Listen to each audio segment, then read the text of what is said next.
Hal, can you bring my blue purse from upstairs, please?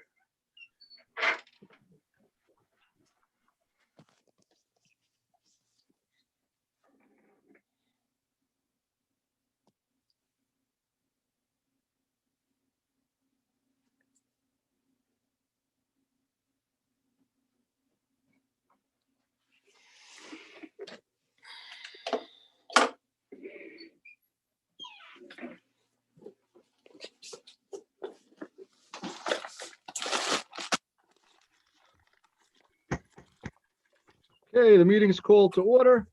It is 7:02. Public portion of the meeting begins. The New Jersey Open Public Meeting Law was enacted to ensure the rights of the public to have advance notice of and to attend the meetings of public bodies at which any business affecting their interest is discussed or acted upon. In accordance with the provisions of this act, the business administrator, board secretary, has caused notice of this meeting to be published by having the date, time, and place thereof posted on the bulletin board of the municipal building, communicated to the Herald News, the Record, and filed with the clerk of the Borough of Hawthorne. Can I have a roll call, please? Mr. Carr? Mr. Clavijo? Here. Ms. Goff? Here. Mr. Palouse? Here. Mr. Reicher? Here. Ms. Sanford? Here. Mr. Totaro? Here. Mr. Turco? Here. Mr. Doyle? Here. All right, would everyone please rise and join me for the flag salute?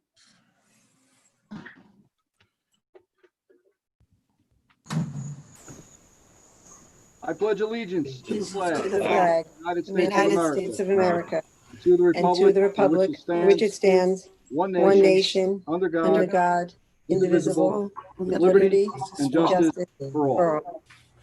Thank you.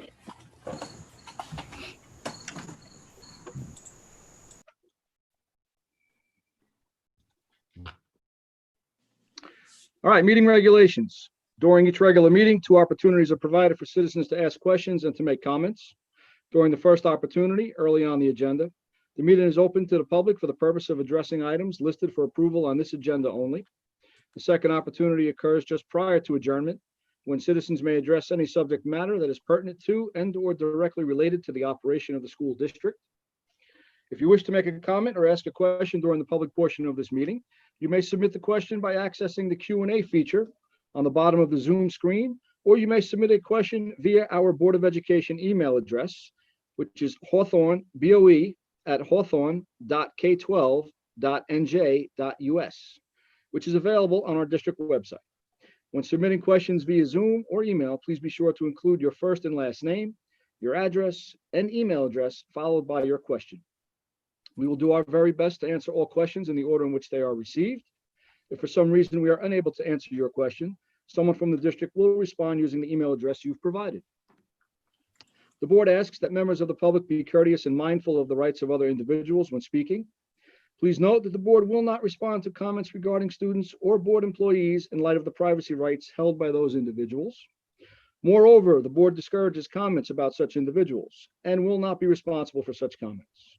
Members of the public who choose to speak during this public session should carefully consider their comments, since they could be held personally liable for any statements they make. Finally, please note that in accordance with district policy, the board will not officially comment or respond to any matter mentioned unless it can confirm that the matter has first been brought to the attention of the appropriate school personnel in an attempt to resolve the issue. All right, that being said, public be heard, agenda items only.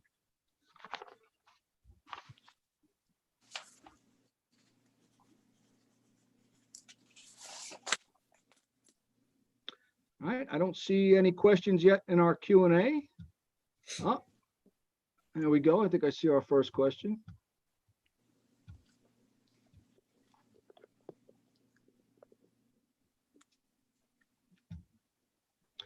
All right, so I see a question from Tara Temprano, 40 Oak Place. The question is regarding isolation rooms. Can you expound on that for us? In what sense?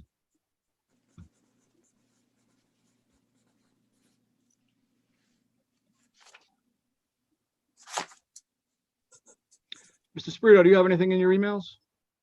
I do, and I could quickly, Tara's question about isolation rooms, I don't know if she has specific questions, but I could tell you that each school does have an isolation room for students if they were sent to the nurse and showed symptoms based on the guidance that we got from the Department of Health. Each school does have an isolation room set up. I can't tell you exactly where those rooms in every school are, but I can tell you that they do exist.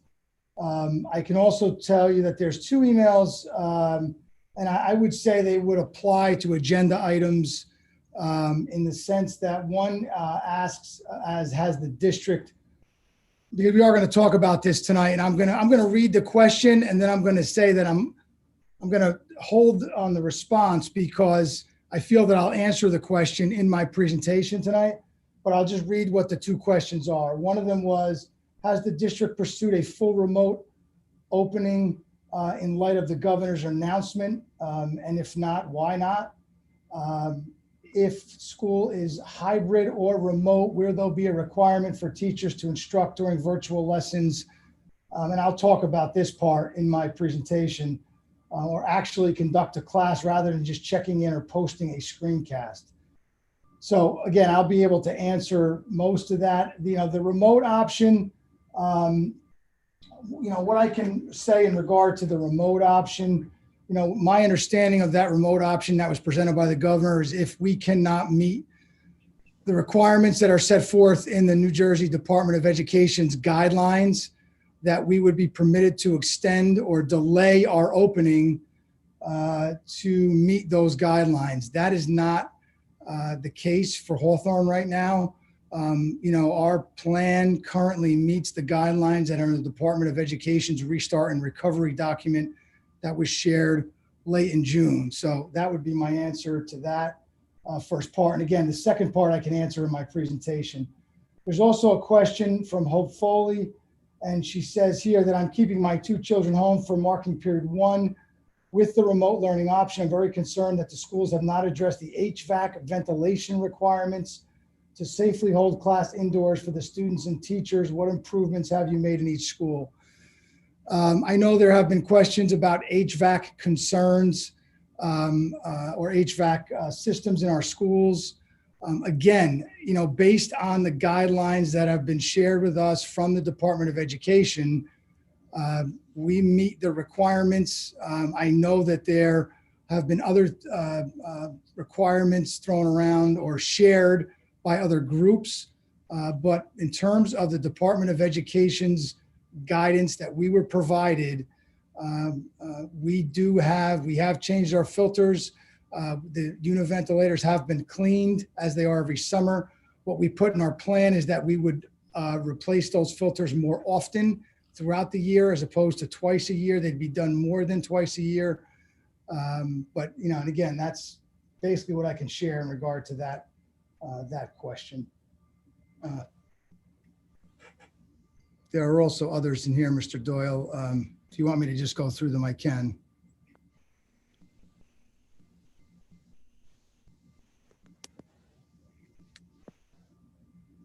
Oh, did we lose Mr. Doyle? Is he here?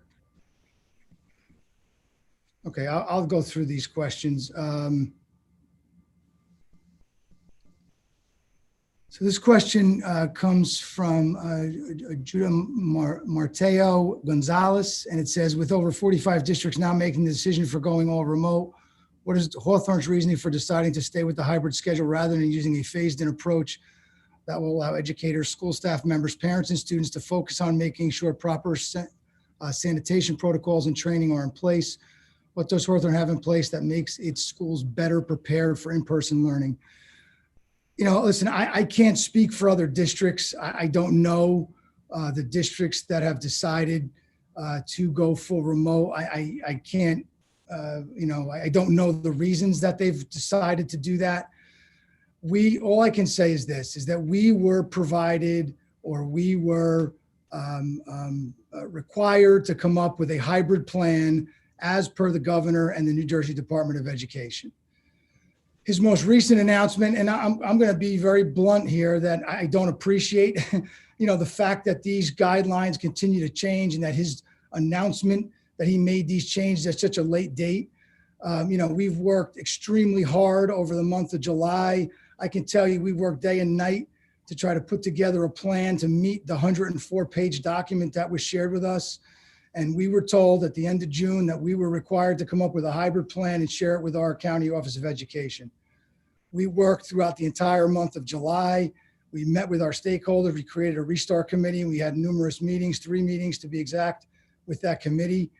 And we did everything that we could, and we're continuing. I want to just share that we're not done working on this. We continue to work to try to meet and improve what we're providing for our students.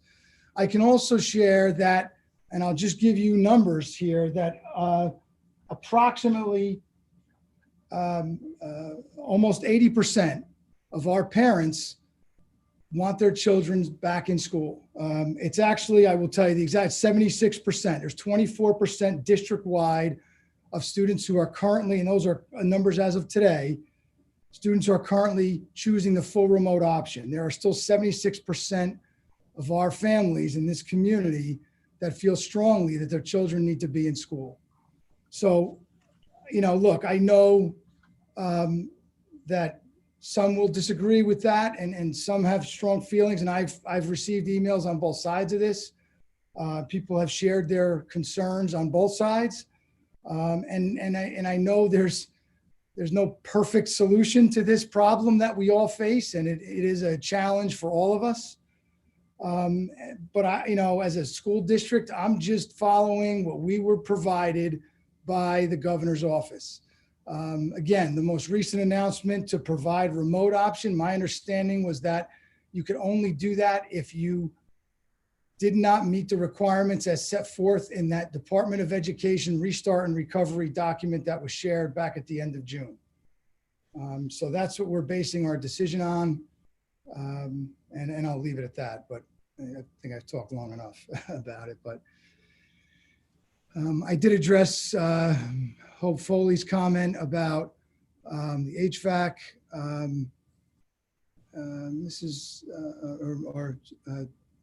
Judah Gonzalez also asked, when will students who are participating in remote learning receive live instruction? They will receive live instruction throughout the day. It'll vary by school. To be honest with you, I don't want to get into specific school schedules because every schedule at each level is different. I would encourage you to reach out to your child's principal to discuss live instruction. I will tell you that every student every day will receive live instruction with an educator. I can't, again, I don't want to get into specific schedules because every schedule at each building is different in how it will be handled. Obviously at an elementary level, we have more flexibility with teachers who are K-6 certified versus a middle school or a high school teacher who is subject certified. So it will vary by school, but every student every day will receive live instruction. I can share that. And again, please, I encourage you to reach out to your child's principal to get more specifics in regard to that. Kathy Marazzo says, can you provide more details regarding aftercare? Where will the children be and what protocols will be followed for aftercare regarding social distancing and mask wearing? Will the children be required to wear masks the entire time? So I don't want to speak in regard to the Boys and Girls Club. If you're sending your child to the Boys and Girls Club, I would ask, I know he will be, Mr. Bertolo attended our restart meeting. He will be hosting before and after care at for the levels that he supports at the Boys and Girls Club. And he will, he has different guidelines than the schools.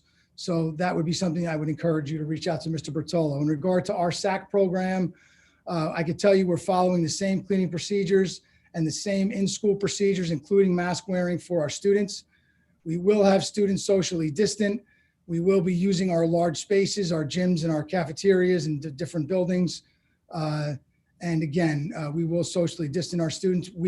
Our hope is that on nice days, obviously, that we'd be able to get students outside and possibly provide opportunities for them to remove their masks. But while they're in the school, they will be provided to wear masks. I can tell you that our plan right now is to allow students who are in school on an A day to then attend aftercare on that day. And then again, the cohort of the B students will again be provided the opportunity to attend aftercare on the B day, and we wouldn't mix those two cohorts. If you have other questions, I encourage you can reach out to me, and I can get more, if you want more specifics, we can get into more specifics in regard to SAC. And I can also put you in contact with Ms. Dockeray, who runs the aftercare program. But I can tell you that cleaning and PPE and all those procedures will follow the same guidelines as we're using in our schools. Kevin Bergen is asking what updates, if any, have been made in regards to proper ventilation HVAC. Again, I addressed that earlier. I'll just say that, as per we are following the guidelines that are provided in the Restart and Recovery Plan provided to us by the Department of Education. And as per those guidelines, we meet the requirements. We have again, replaced all the filters in all of our HVAC units and cleaned all those units this summer. That is done by our maintenance custodial staff. I can tell you that our Department of Health has shared with us that opening windows is the best option, as well as to provide fresh air into those rooms. But again, as per Department of Education's guidelines, in terms of our univentilators, we meet those requirements set forth at this time.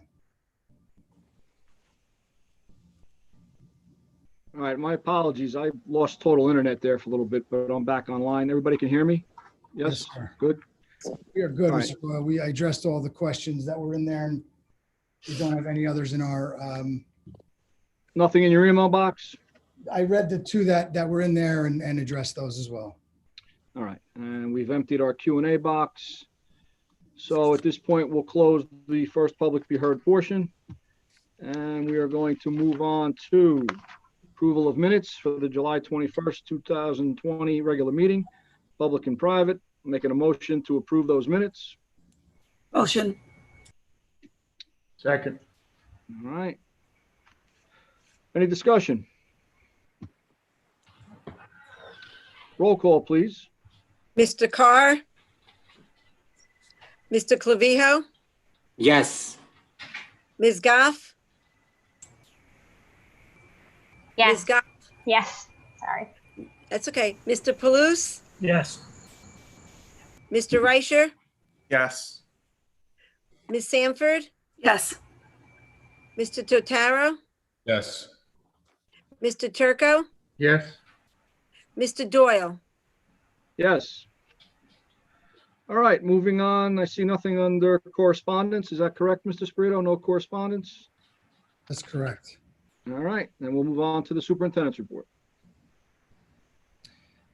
Okay, thank you. Few things to share. I'll just ask you to bear with me because I do have a number of things to share and then a brief presentation.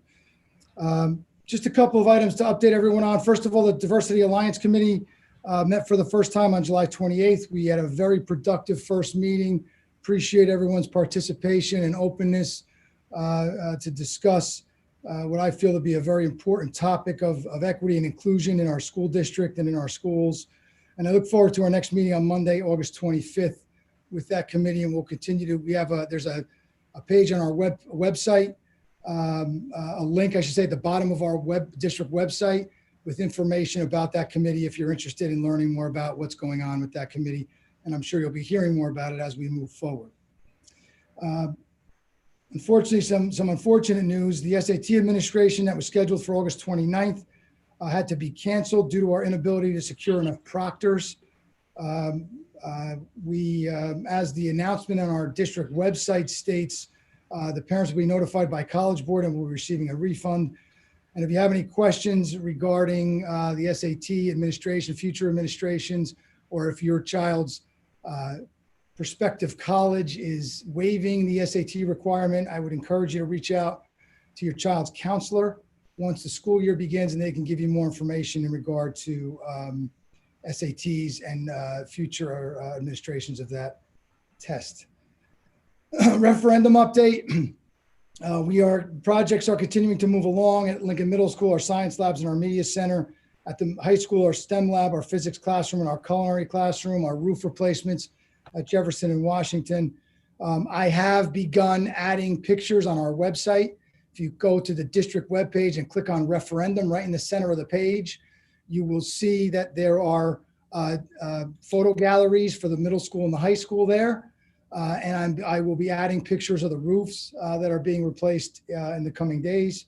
But there are a whole bunch of pictures from the middle school and the high school in regard to the renovations that are taking place. So please, I would encourage you to take a look. But also encourage you, and I'm going to actually, for a second, I'm going to share my screen here. So if you take a look at our website here for a second, I'll just, again, to click on the referendum. If you click on the referendum link in the center of that page, you will see, bear with me 1 second. All right, not sure why it's not loading. But that link, when you click on that link, it will take you, I'll let it load. For some reason, it's not loading right now. Let's see if we can do it this way.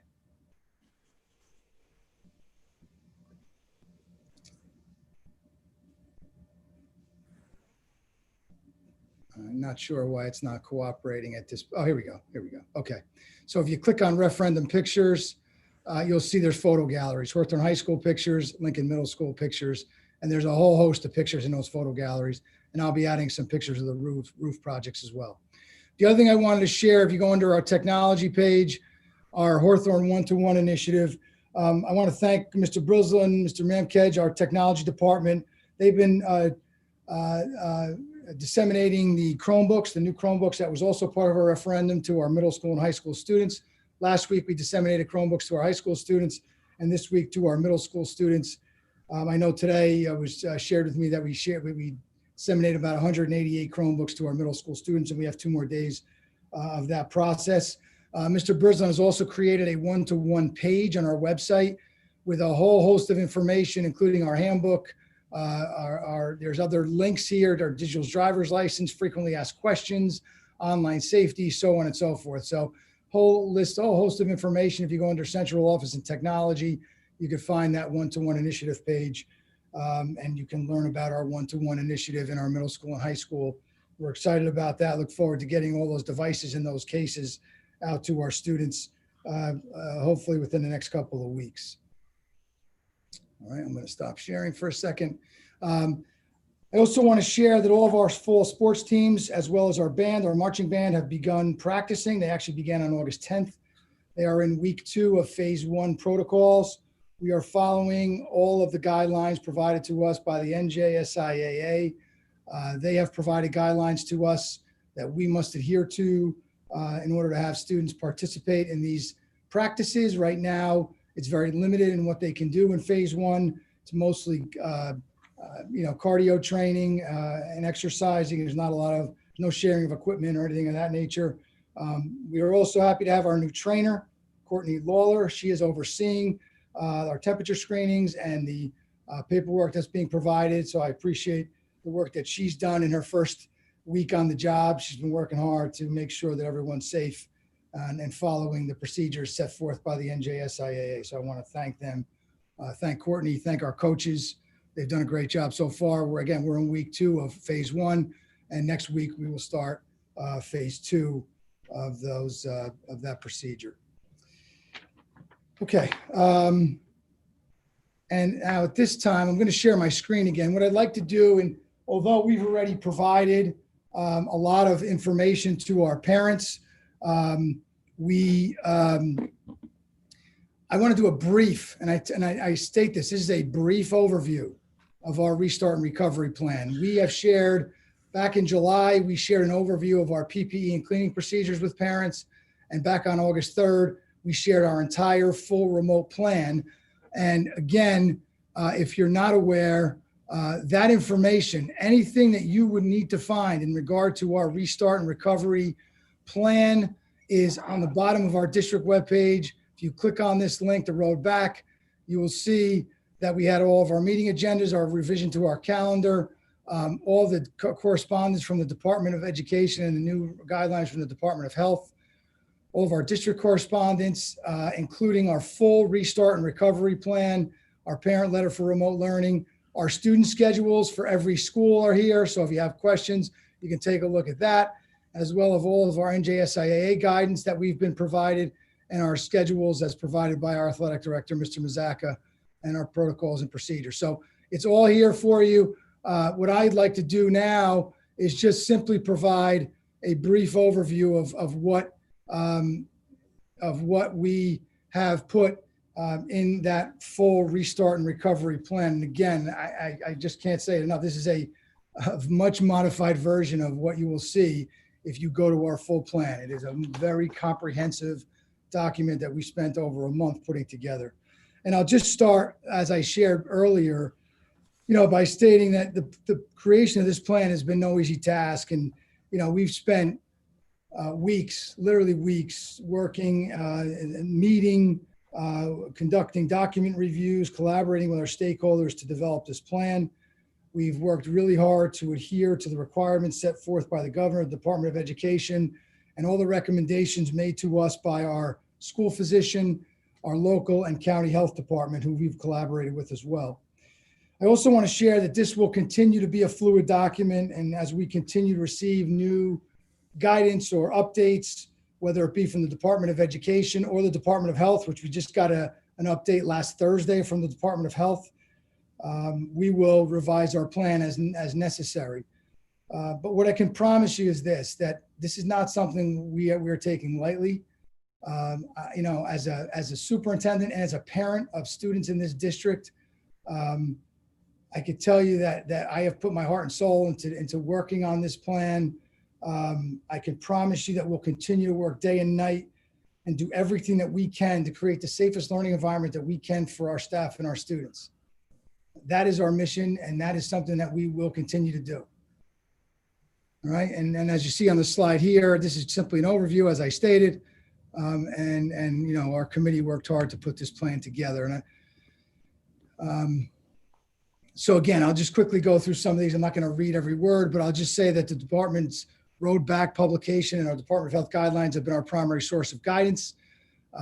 We were required by the governor to come up with an in-person plan, a hybrid plan for instruction. We've worked to balance our instructional model with our existing health regulations, and our plan is to provide a robust hybrid instruction for our students while being flexible enough to pivot.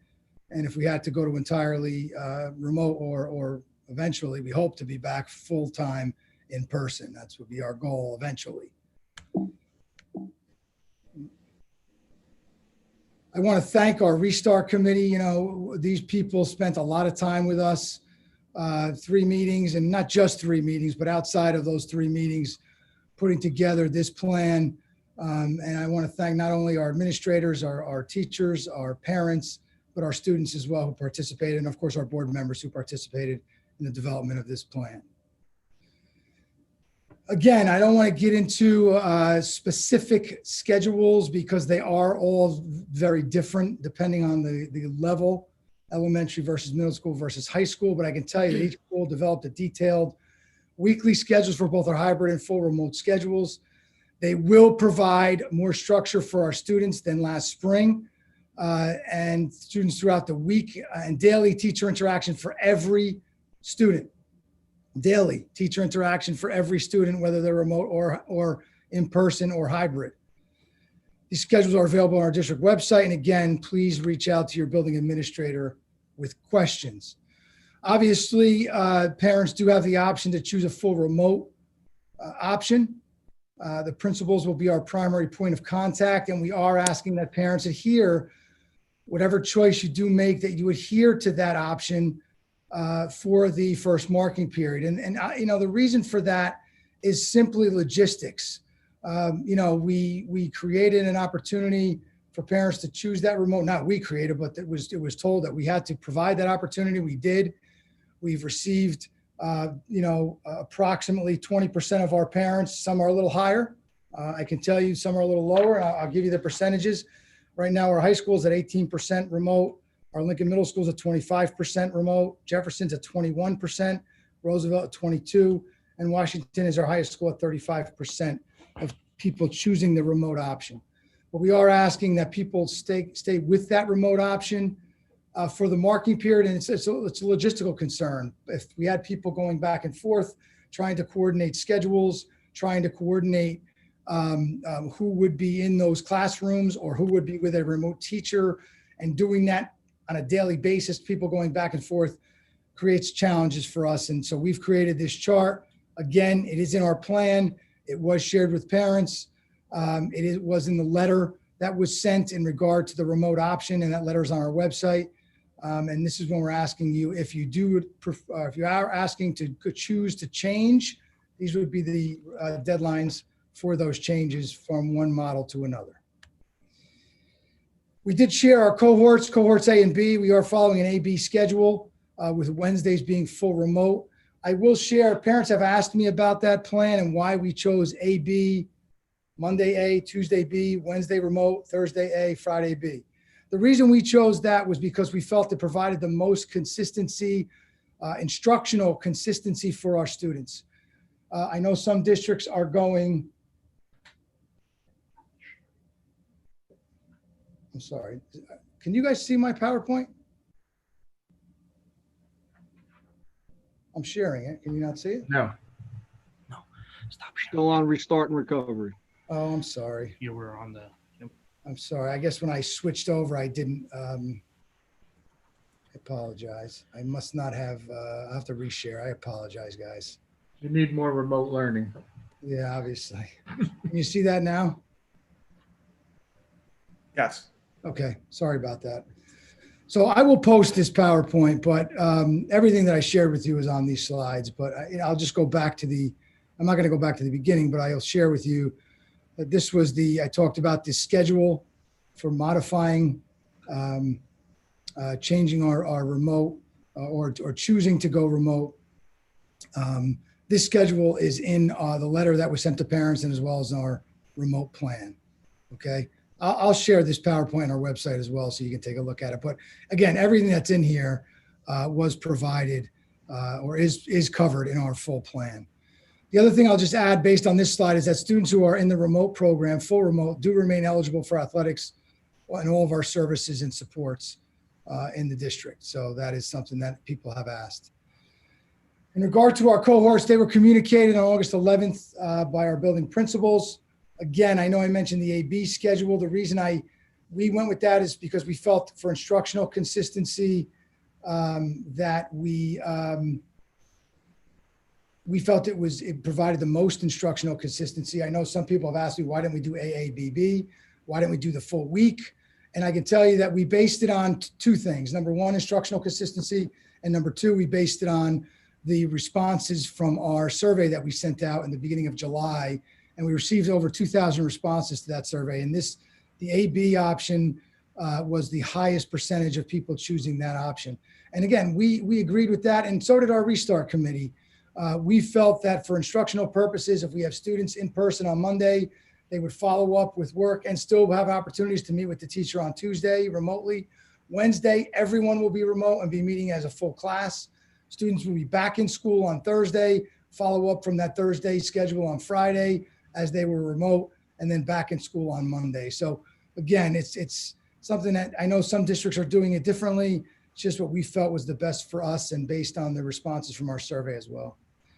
Our team of our special services department, special services team, and our director of special services are working hard to ensure that IEPs are followed in any possible environment, whether it's remote or hybrid, and our support services will continue to be provided in person and remotely. For arrival and dismissal and student flow, student arrival procedures will vary to prevent bottlenecks at the entrances. I can tell you that every school is providing numerous entrances for students so that we're not having all students, as maybe we have in the past, enter through one or even two doors. We're using 5 or 6 entrances with staff or certain staff covering those areas. We have implemented a process of temperature screenings as students and staff enter the building every day. We will be dismissing classes on a staggered schedule to limit congestion in the hallways, and hallways will be marked to guide flow of traffic to and from classes. And where possible, we will have one-way hallways and stairwells to avoid students from passing or crossing each other in those hallways. So that is something that we have, I'm giving you a real brief overview of this, But all of this is in much more detail in our plan. For PPE, all PPE included in our plan was based on recommendations from the Department of Education's guidance, as well as our school physician and our local and county health departments. All staff and students will be required to wear face coverings while they're in the building during that 4-hour period of instruction. We will have sanitizer, and it'll be provided in all of our classrooms, offices, entrances, and common areas. We will provide social distancing to every extent possible in every classroom where students are present. And we will schedule and encourage frequent hand washing throughout the day. And again, a lot more detail in our plan. I know this was a question that came up, and that we've assessed our current HVAC systems within our buildings. Our systems do comply with the standards set forth by the Department of Education guidance, as I shared. Our systems will be set to allow for the highest amount of fresh air flow into the classroom. And again, we've been told by our local and county health department that opening windows is also recommended to allow for that fresh air and to enter those classrooms. Filters in these units have been replaced and will be changed more frequently throughout the school year, as I mentioned earlier. And in addition, as recommended by the Department of Ed and the CDC, again, I mentioned teachers will be encouraged to keep windows open and allow fresh air to flow through these instructional spaces. We have a very, very detailed plan on cleaning procedures. This is again a brief overview of that, but we have worked diligently to assess and develop our disinfecting and cleaning procedures. Each building and each level really has different cleaning needs. And I say that because some buildings are 1 floor, some buildings are 3 floors, some buildings have students transitioning, some buildings have students that remain in classrooms. So they're going to be different in every building and every level. But a detailed overview of all those protocols has already been shared with parents. We shared that back in July, and it is part of our full plan. But we did share an overview of all of our cleaning procedures and PPE with parents in July. We shared an overview of that that came right from our full plan. So it's a much more detailed view than what you're seeing here. And that's on our website as well. But you can take a look at that. And our buildings will be closed to outside groups and facility use. So we will not be permitting people from outside as we normally do, whether it's Cub Scouts, whether it's people using our gyms for night basketball, night volleyball, things like that. We will not be allowing that at the beginning of this year. And we'll be limiting visitors to only essential visitors to our schools. Finally, another important topic is social emotional learning. And that's important now more than ever as students and staff transition back into our schools. We will support all of our stakeholders and continue to build relationships that are critical to the success of our learning community. And I can share with you that our guidance department has already created a wonderful resource. It is a website of a ton of information on social emotional learning resources for teachers, for students, for parents, and we'll be using that and sharing that as we move forward and as we get closer to schools reopening. And again, that resource is available on that Restart page that I shared with everyone earlier. Finally, I'll just share this, that we will continue to evaluate and update our Restart plan throughout the remainder of the summer, which isn't much. I know we have a couple weeks left here and our newly obtained guidance. We recognize that this plan will be fluid and need to be adjusted. We know that. Obviously as guidance changes and as we get different information from the Department of Ed, from our Department of Health, our local health department, our school physician, we'll have to make modifications to our plan. And we'll continue to collaborate with our pandemic response teams in each school, which are currently meeting to best serve the needs of our students, staff, and our families. And I want to thank, I do want to thank all of those people again, the parents, the teachers, our students who've participated for being part of this process. I mean, again, this is not easy. This has never been easy from day one. It's something we've taken very, very seriously.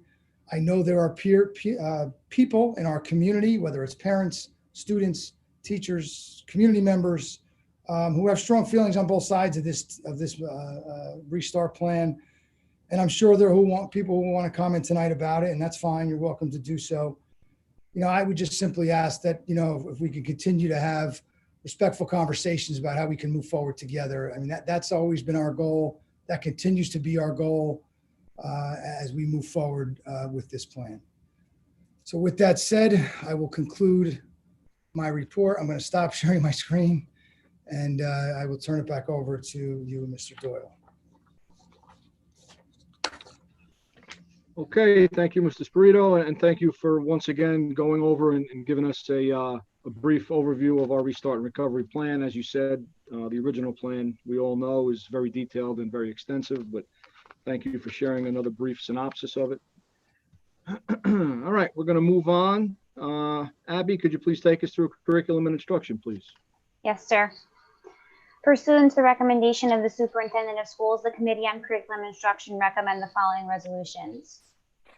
Mr. Spirito, would you like me to read CI1 out loud, or?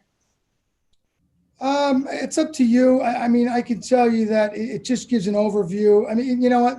Might as well read it. Just read it. So that Okay. it's clear. I think that's probably the easiest way. Okay, so I'll just read CI1 first before moving on. Whereas after consultation with officials from the Department of Health, Governor Murphy announced a multi-stage New Jersey's road back plan for the methodical and strategic reopening of businesses and activities based on scientific data and metrics concerning the level of disease transmission and essential clarification. And whereas consistent with the road back plan, the Department of Education has determined that in-person instruction provides students with academic, social, emotional, and mental health supports that cannot be provided with the same level of efficacy in the remote setting. And whereas the Department of Education requires all school districts to develop a reopening plan and submit the reopening plan to the Department of Education prior to the reopening of schools. And whereas the Hawthorne School District formed a restart committee comprised of various stakeholders, including district administration and Board of Education members, school level administration, and Hawthorne Teacher Association representation, and parents and students representatives. And whereas the district's reopening plan was presented to the school community during the plan development process, and the district's reopening plan is posted on the district's website. And whereas the district's reopening plan has been presented to the board for its review and approval, and whereas the board has determined the district's proposed plan will ensure the best possible learning environment for all members of the school community at the present time. Now, therefore, be it resolved that the Hawthorne Board of Education hereby approve the district's reopening plan and authorize its implementation for the 2020-2021 school year. That's CI1 on page 3. Additionally, we have CI2 through CI9 on page 4, CI10 through CI21 on page 5, CI22 on page 6, and CI47 on page 12 of the addendum. On behalf of the committee, I so move. Second. All right, we have a second by Tanya. Do we have any discussion? Mr. President, if I could say a few words, please. Yes, Lou, go right ahead. Okay. Some personal comments on the plan. I don't know how every one of my fellow board members are going to vote tonight. But I do believe if you vote yes, it's okay. And I believe if you vote no, it's okay. I say that because there is no right or wrong decision when it comes to this very important issue. And none of us should be criticized or chastised for the way we vote tonight. I know this is a board that likes to be unanimous in our support of everything that is put before us. But this is one time again, it's okay not to be unanimous.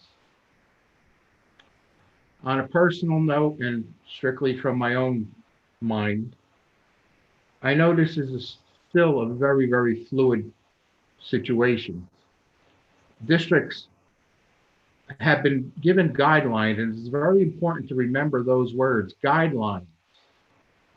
Districts have not been given directives as to what to do. And that's left for leeway for people to criticize, and that's, I have a bit of an issue with that, but it is what it is. I believe there are some political components in the state of New Jersey that are working to possibly shut us down at some point in time. And unfortunately, I believe that the districts will be made to look at fault. That being said, I just want to say to you, Mr. Spirito, and your entire staff, I know it's been a Herculean effort and task for all of you. A lot of work went into it. You know, God bless you. You did a great, great job. And I'm sure everyone's going to be fine. Thank you, Mike. Okay, Lou, do we have any other discussion? Right here, Mr. President. Okay, Alex? I just basically want to thank the administration for, the work that they put into the effort. Like Lou stated, it's been a Herculean effort. It's a moving target. It's not an enviable situation. How often does a 100-year pandemic come our way? And, I know it's judgment call, and I just want to say thank you to everybody that's put all the time and effort throughout the summer to try to come up with a plan. So that's it. Thank you. Thank you, Alex. Any other comments? All right, we'll take a roll call, please. Mr. Clavijo, Abstain on CI1, yes on everything else.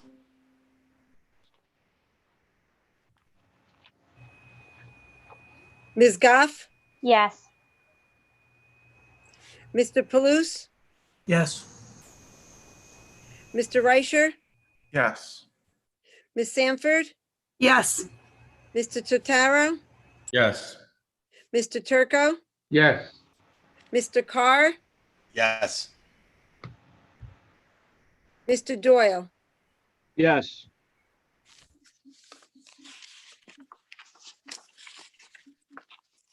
Sorry, I was on mute. Abby, if you could take us through personnel, please. Yes, sir. The following resolutions are pursuant to the recommendation of the Superintendent of Schools. P23 through P35 on page 6, P36 through P40 on page 7, and P48 on page 12 of the addendum. On behalf of the committee, I so move. Second. All right, we have a second by Mr. Totaro. Do we have any discussion? All right, roll call, please. Ms. Goff, Yes. Mr. Palouse, Yes. Mr. Palouse, Yes.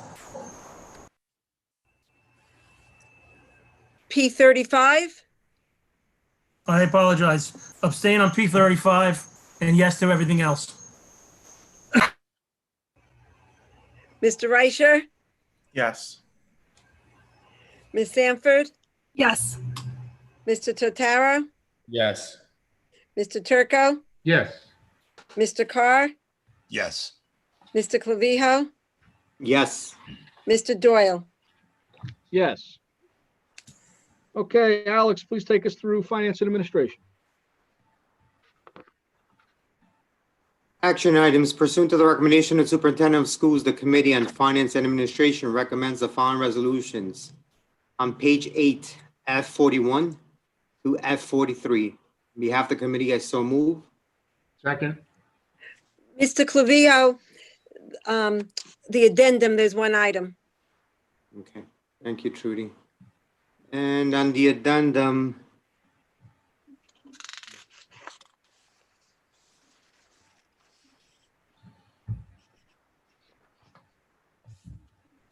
actually, I don't have the addendum in front of me, Trudy. Give me a second, let me pull it up. That was a resolution for the attorney. Got it, okay.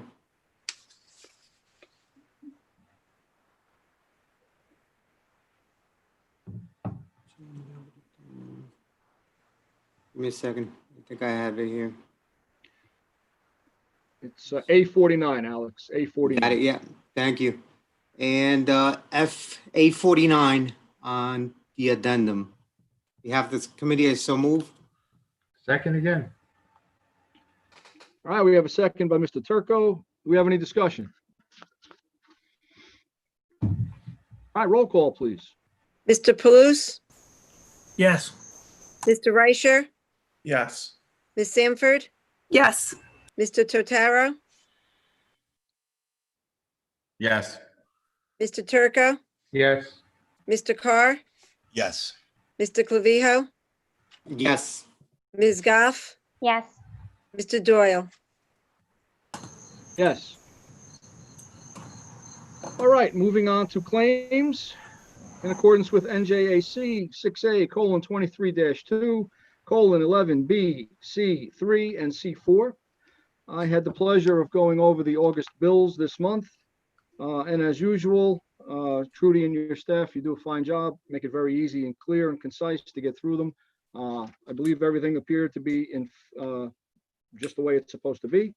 I am going to make a motion that we pay the bills for the month of August. second, Second.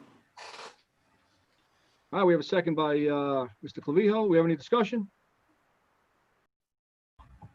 Roll call, please. Mr. Reicher, Yes. Ms. Sanford, Yes. Mr. Totaro, Yes. Mr. Turco, no on any payments of PCTI, yes on everything else. Mr. Carr, Yes. Mr. Clavijo, Yes. Ms. Goff, Yes. Mr. Palouse, Yes. Mr. Doyle. Yes, Mr. Doyle, can I interrupt Yes. for a second? sure. Before we go to we also have on the addendum also buildings and grounds. All right, so you want to do that before we go to policy? It doesn't matter. I just want to make sure that was included. Okay.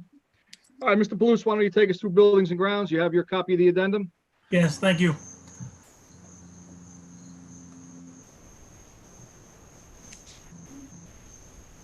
Pursuant to the recommendation of the superintendent of the school, the Committee on Buildings and Ground recommends the following resolution on the bottom of page 13, DG 50. On behalf of the committee, I so move. Second. All right, we have a second by Ms. Sanford. Do we have any discussion? Roll call, please. Mr. Clavijo, Yes. Ms. Goff, Yes. Mr. Palouse, Yes. Mr. Reicher, Yes. Ms. Sanford, Yes. Mr. Totaro, Yes. Mr. Turco, Yes, Mr. Carr, Yes. Mr. Doyle. Yes. All right, Abby, we've circled back to you, please, for policy. Okay. Pursuant to the recommendation of the superintendent of schools, the Committee on Policy recommends the following resolutions. PO 45 and PO 46 on page 8, continued on to page 9. On behalf of the committee, I so move. second, All right, we have 2 seconds there. Any discussion? I would just like to let the board know that Mr. Sprito did add dates to 1648.02. There were 2 spots where we were to fill in the amount of days of notice that we would need for a change, and that has been updated to 10 days. Right, Mr. Sprito, 10 days? Correct, 10 days. Okay. That's correct. And that is reflected in the current policy. Yes. If I could just also add that normally we have 2 readings on policies as in the past, but we do have a policy 0131 that allows us to read and adopt a policy in 1 reading in emergency situations. And in the sense of PO 45, that remote learning policy, that was one that came to us after our last board meeting, so we did not have a chance to have it on the agenda on July 21st. So because of that, I'm asking the board tonight, based on policy 0131, to read and adopt in 1 reading this policy, which again, we don't normally do, but in this situation, to have it ready before September 1, we needed to read and adopt it tonight. All right, thank you, Mr. Sprito, for clarifying that and explaining it further. Do we have any additional questions or discussion? Roll call, please. Ms. Sanford, Yes. Mr. Totaro, Yes. Mr. Turco, Yes. Mr. Carr, Yes. Mr. Clavijo, Abstain on PO 46, yes on everything else. Ms. Goff, Yes. Mr. Palooz, Yes. Mr. Reicher, Yes. Mr. Doyle. Yes. Okay, we're going to move on to committee and liaison reports. Alex, please take us through finance and administration and New Jersey school boards. Sure, thank you, Mr. President. No report on school boards and on finance and administration. As per Trudy, everything is status quo in regards to the budget, and then, I'm sorry, in regards to the audit and year balances, still not finalized. That's all I have. Okay, thank you, Alex. As far as referendum goes, Mr. Sprito already gave us a update on the referendum. Only thing I'm going to add is, and I believe Mr. Sprito did mention it, we do constantly post updates. Mr. Sprito constantly posts updates. They're on the school website. We're also still utilizing the referendum Facebook page, so you can check there as well for some photos and updates. And we will continue to update you as we move through the referendum and start and complete projects. Abby, take us through, please, curriculum and instruction and policy. Sure, Mr. President. Curriculum instruction did not meet this month as we've had so many other committee meetings, restart meetings. We did not meet. Policy met briefly this evening before this meeting to clarify the 1648.02 days, as well as to begin the discussion on policy number 169.02, which is board member use of social networks. This is an optional policy that the board had decided not to adopt 3 years ago, but it has come up that we should look at it in light of current circumstances. So the committee made some suggestions and verbiage changes. So I will take note of those, send those out to the general board for review, and then we will discuss them in a different meeting in the future.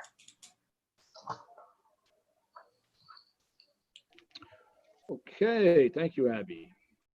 Moving on to HEF, CPAC, PTOs, and buildings and grounds. Anthony, please. Thank you, Mr. President. I'll start with HEF. HEF just gave me a quick update that they will be starting a virtual fundraiser very soon, and further details will be forthcoming. CPAC also gave me a quick update. We were scheduled to have a para training a few months back that was canceled, and that training is now rescheduled for August 31st. It's a sponsored training. Cost was $8,200 that CPAC paid for, and the training will be via live webinar as opposed to in person. And they also wanted to remind everybody that we are still collecting the pull tabs for Ronald McDonald. So if you have anything off your soda cans or whatever, please continue to save those, and then make arrangements to get them to one of the schools so we can continue to, build on that Ronald McDonald House fundraiser. And then buildings and grounds. We, as a committee, we did not meet this month, but Mr. Chamberlain was kind enough to provide some updates. I think a few months back I mentioned that we were looking into replacing window shades in the original part of the high school. A lot of them were, you either had to tie them up or down, you couldn't really use them. I believe we just changed 49 shades in the original building, and they were the worst ones. When the budget warrants it, we're gonna move on and replace additional ones in the future. We also, in the district, we had some trees down with the last storm. There was, I think, 3 big trees that came down along the right field line by the baseball field, and 1 tree that was down on the playground at Washington School. I'm not sure if Downs has gotten out there and removed everything, but they will be out there cutting and chipping all the debris if it hasn't been done yet. And our maintenance staff did a really good job with collecting branches and leaves and everything that fell throughout the district. And then one final note: our maintenance and custodial staff have been busy preparing and continually updating our schools so that we're ready to reopen. That concludes my report. Thank you. Okay, thank you, Anthony. Tanya, if you want to take us through legislative, please. Sure, there are a couple updates this week. Thursday, August 13th, Governor Murphy approved a bill that would establish tenure-like protection for school district support staff. As signed into law, it would grant a non-teaching staff member the right to submit to binding arbitration virtually any disciplinary action taken by a Board of Education against the individual. This legislation went into effect immediately upon obtaining the governor's signature. In addition, on August 12th, there was a bill extending deadlines for school sports physicals that became law. It allows additional time for high school and middle school athletes to schedule their sports physicals. So students from grades 6 through 12 who wish to participate in a school-sponsored interscholastic or intramural athletics are required to pass a doctor's examination within 1 calendar year of the first day of official sports practice. The new law allows student athletes to participate in the fall season, provided they have a physical before the end of the season. In addition, there was some guidance on COVID-19 school closures. On August 13th, the New Jersey Department of Health released a 19-page memo that provides guidance for in-person school reopening plans and how schools should handle positive COVID-19 cases.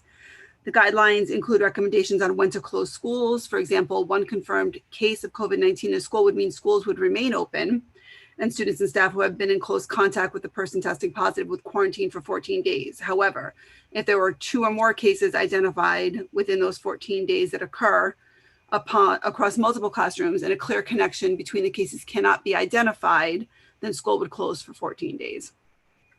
There was also guidance on cleaning and choir and instrumental music classes be held outside if possible. Physical distancing should be prioritized for wind instruments and singing. That memo can be found online, but it's about 19 pages long guidance. That's it. Okay, thank you very much, Tanya. Marco, anything to report as our council liaison? Sure. Thank you, Mr. President. Following my notes from the August 12th council meeting pertaining to the Board of Education. At the previous council meeting, Mayor Goldberg announced the retirement of Chief McCullough. The mayor at this meeting announced that in order to have a smooth transition, he plans to promote Captain James Nepper as the new Chief of Police as of October 1st. He also announced that Lieutenant Brian Vanderhook will be named as the Coordinator of Emergency Management. On behalf of the Board of Education, we congratulate Chief McCullough on his retirement and all he has done for the borough of Hawthorne, as well as his future endeavors. Also on September 11th at 6:30, there will be the 9/11 remembrance. If you plan on attending, please, we ask that you wear a mask and adhere to social distancing guidelines. And lastly, the mayor and council went on to announce a proclamation for August 26, 2020, which will mark the 100th anniversary of the ratification of the 19th Amendment for women to have the right to vote. That concludes my report. Thank you. Okay, thank you, Marco. Lou, anything to report on the Passaic County School Board level? No, there was a meeting last Thursday on the 13th. I was unable to attend. It was a joint meeting, I believe, with Morris County. If anyone did attend and want to make comments, please do. If not, I'm sure there'll be another one coming up in September. Thank you. Okay, thank you, Lou. All right, we are going to move on to the second publicly heard portion of the meeting. I'm just going to read a reminder to everyone. So as a reminder, when submitting questions or comments via Zoom or email, please be sure that you include your first and last name, your address, your email address, followed by your question. Thank you. Questions will be answered in the order in which they are received. Mr. Spirito, do you want to go through your emails first, or would you like to hit the question and answer box first?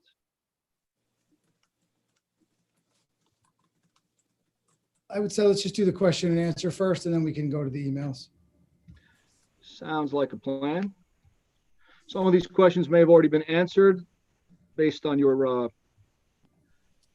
restart presentation before, but we'll go right through them. You want to start with the first one? This one, it looks like for the board. Oh, I'm sorry, here. So this is from Hope Foley. Are any board members opting for full remote for our teachers and students? Well, I think the answer to that is evident in the way that the vote took place. However, if any board members feel like they would like to comment further on that, as board members, you'll have an opportunity to comment under our general comments and questions as it relates to the school district later on in the meeting. Moving on, Kathy Marazzo. What is the protocol if there's a positive case of COVID in the school, teacher or student, or in a family unit? I'll let you address that, Mr. Sprito. Yeah, so there is I'm not going to read through the whole thing. And if you want to share your email address, I'll be happy to share this with you. It is in our restart plan. There's a full 2-page document that goes through symptoms and our nurse's office procedures. Now, I will also share that in the newest guidance from the Department of Health, they've provided different charts for different scenarios, depending on 1 confirmed case, 2 or more confirmed cases, 2 or more cases within 14 days. So it's not a simple answer. I can tell you that we have created protocols for our school district. Again, if you want to share your email address or send me an email, I'd be happy to forward this to you so you can review it. I'll give you a brief overview of what it says here, that students or staff, if an event student or staff is possibly exhibiting signs or symptoms of COVID-19, teachers contact the nurse's office. Students will then be sent to the nurse's office once they've contacted them. Arrangements will be made for the student to be assessed by the school nurse immediately. The student or staff will be isolated from other students and staff. The school nurse will perform a physical assessment and screening in terms of symptoms. If in the assessment, they determine there is, if they don't, the way it says, if assessment findings do not meet criteria for COVID testing as established by currently accepted best practice, student and staff will be monitored with follow-up as needed. If they do find it to be symptoms associated with COVID, the Passaic County Health Department will be contacted for further guidance and compliance with state and local protocols. And the arrangement will be made for the child to be picked up and attended to in an isolation room prior to be picked up. The student or staff will remain in isolation until the parent or guardian arrives. And it goes on to talk about that they won't be permitted to return to school until fever-free for 24 hours without the use of fever-reducing medication. And then there's a whole nother list of protocols. And again, it goes through this chart that was provided by the Department of Health in regard to numbers of cases and whether schools would close. And so there's a whole process that goes along with that. But this is all part of our plan. I mean, I could go on for a long time, but that gives you an overview of what our plan is that we've created in Hawthorne.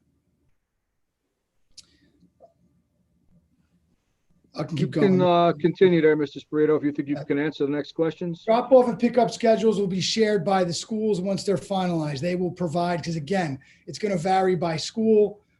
So they will be providing that information as we get closer to the beginning of the start of school. Next question is Joanne Hurley. Has additional custodial personnel been hired to assume the extra responsibilities warranted? And if so, what training have they received? So we did not hire additional staff. In consultation with Mr. Chamberlain, our buildings and grounds supervisor, because we're only going to be in school for a early dismissal or half-day schedule. We have the entire afternoon and evening to do the cleaning. We have more time than we normally have. Normally, we only have an evening, and oftentimes at night, we have other groups in the schools that prevent us from cleaning those areas. That will not be the case. We will have, the only thing in certain buildings, we'll have our SAC program at our elementary level. But at the end of the day, we feel that we will have ample time to do that cleaning after hours. We've purchased numerous electrostatic sprayers, some handheld, some larger sprayers to spray areas and sanitize them a lot quicker. So we did not hire additional staff, to answer your question. How will students who have 504s and ISPs be supported? That will depend on the services that are being provided in that IEP or that 504. I would encourage you to speak to either your child's case manager in regard to IEP or your child's school in regard to 504. It just depends on services and how they're going to be provided. The schools are working out those details along or in consultation with our child study team. So please contact, again, your child's case manager or the school principal to talk about 504 services. Alma Morel has the question, has the board released the board meeting schedule for the 2020-2021 school year? I was not able to find it online. Also, has the board decided if the September meeting and future meetings will occur in person? The board schedule, Ms. Engel, did we put that on the website? I don't remember. It was part of the reorg. It would be part of the reorg minutes. I'm sure in January it was in the minutes, and I think it's on the calendar. Yeah, but you know what we can do is I have that We'll check. webpage, the Board of Ed, we'll make sure that it gets updated Okay. ASAP. I'll get that updated this week if it's not already. So we'll make sure we do that. Mr. Doyle, I don't know if you want to address the future meetings. Yes, thank you, Mr. Sprito. So as far as next month's meeting, I can tell you our goal was to try and have a physical in-person meeting for August. We were unable to do that. We had some technical difficulties. The location we were going to use, we had some issues with air conditioning, plus with everything else that was going on, and our staff working hard on our restart program didn't feel it was a priority to have to worry about setting up an in-person meeting. However, the goal is to have September's meeting in person. I've asked Mr. Sprito to talk to his staff and buildings and grounds and see what we can do to determine what location will be safest for us. And of course, we're going to have to see how we're going to be able to comply with the rules and regulations that the governor keeps changing. But the short answer is yes, we're going to try for September to have an in-person meeting, and we'll get that information out as soon as we know one way or the other.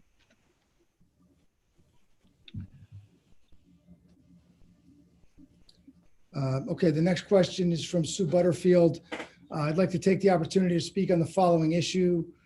With appreciation for the work put into this, into the plan in choosing to continue in-person instruction, why would you present a plan that goes against the guidance of the New Jersey Association of School Administrators? It is not safe yet. The New Jersey Association of School Administrators do not agree that the NJDOE guidance is good enough. Tonight, in fact, you decided that it was not safe enough to meet in person as a small group. Why take unnecessary risk when there is a reasonable alternative? The only thing I could say in regard to that is you are correct. The NJASA did put out a statement with concerns about returning to in-person instruction. That is a fact. I'm a member of that group. They didn't ask for my input, or I did not have an opportunity to speak to anyone in regard to that statement. I did read the statement. I am aware of it. Beyond that, I don't have any other comment on it. And look, in terms of the unnecessary risk, look, as Mr. Turco said, I think he's right. There is no right answer to this. The challenge that I feel that I face, and of course I want to make sure everybody's safe, but I also have a community that has 76% of our parents who are telling us that they want their children in school. So I have to balance those two concerns of the safety concerns, and that's why we worked so hard to put this plan together that we did. That's why we've worked so hard to communicate that plan, via our notification system and on our website. I don't know what else to say beyond that. We're trying. We've been put in an unenviable position of having to make this decision. I don't appreciate that the governor put us in this position. I think he could have resolved this very easily on behalf of everyone in the state. But at the end of the day, that didn't happen. So it's now our decision to make. And all I can say is what I shared before. We're working as hard as we possibly can to provide the safest environment that we can for everybody involved. Mr. Sprito, if I could just add on to that, this one Please. portion of this question here. It says tonight, in fact, you decided it was not safe enough to meet in person as a small group. I don't believe that to be a factual statement. I'm not looking to be controversial. The reason, again, as I just stated previously, that we did not meet in person tonight is more logistic related, if anything. It was our intent and our goal to meet, but the rooms that we were looking to use, we had an air conditioning issue, we had some logistic issues, and time needed to be diverted towards other topics. And that is the reason. It had nothing to do with us making a decision on it not being safe for us to meet tonight. I just wanted to clarify that. Okay, the next question is from Allison Gerdes. Oh, sorry, it just jumped on me there. Sorry. I want to ask if the excessive heat has been addressed at the high school when fans are not allowed to run. Obviously, I don't know what the weather will be like. There is a possibility that it could be warm on those early days in September. The good news is that we are only in school for a one session day early dismissal. So students and staff, would not be there for the entirety of the day. And beyond that, I don't have an answer to that question. And you're correct that it has been recommended. And I know there's another question that came up about fans in our email that I'll address, but to your point, it is being recommended that fans not be used in classrooms at this time. So Joanne Hurley asks, is additional, we addressed that. Sorry. We addressed the custodial question. Thank you, Mrs. Marazzo. I will share that. I will share that document with you. I have your email there, and we will share that document with you. What will the mask breaks be like during the school day in the classroom? Well, they wouldn't be in the classroom. What we would ideally like to do, we do have to provide, again, it depends on the level that we're talking about. At the elementary level, we'd have to provide some recess time. And obviously, if we get kids outside, that'd be a great opportunity for them to, especially if we're socially distant outside, to remove masks. It would vary by school, how they're going to handle that.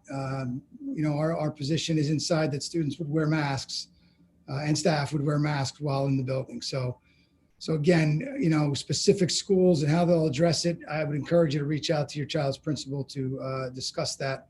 It'll be handled differently. Supply lists, that's a good question. I don't have information on supply lists, but I can ask our principals. I'll write that down.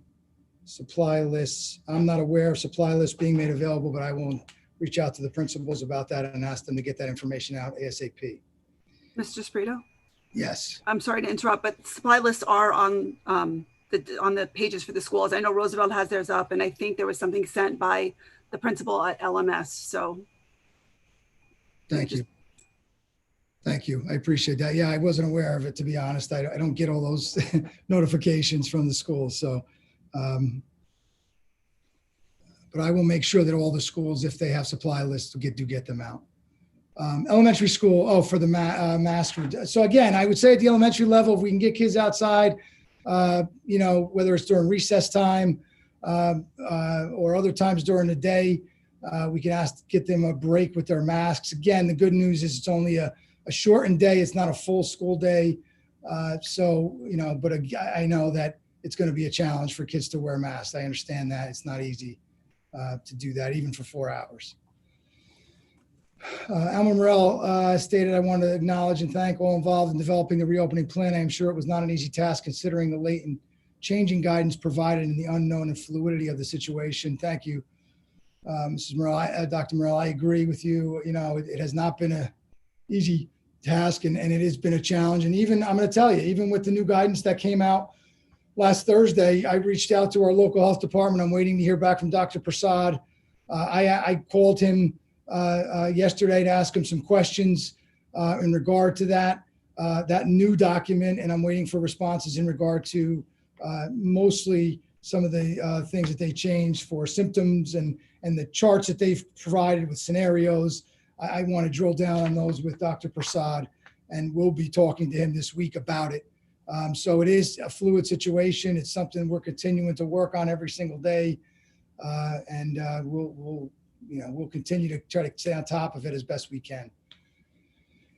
Carrie Melbourne asked what steps have been taken to prepare and further train teachers on best practices around virtual instruction. So I can tell you that there's some Google training that's being provided by some of our teachers, and I want to thank those teachers who are doing it. We have some teachers who are providing some training. We do have a week, as you know, we delayed the start of the school year to September 8th. So it provides us a full week of training for teachers. And we're going to use that week to do some of that additional training. But we'll have 5 full days or, 5 days with our staff where we normally only have 2 to do. But again, I want to thank some of the teachers who've been working this summer to provide and participate in the Google training that's being provided. So that's the answer to that one. Stephanie Silvera says, I know that you mentioned the HVAC is in compliance with the current guidelines. However, there's some evidence that these systems absent hospital grade HEPA filters may contribute to the spread of aerosolized particles. I urge you all to consider the risks as you move forward. Listen, there's no secret that we do not have HEPA filters and cannot put HEPA filters in our current HVAC system. It's not something that we can do. It does not allow for in our systems. And I can tell you that most schools, anybody I've spoken to, their systems don't support that either. Again, we're just going on the guidelines that have been provided for us.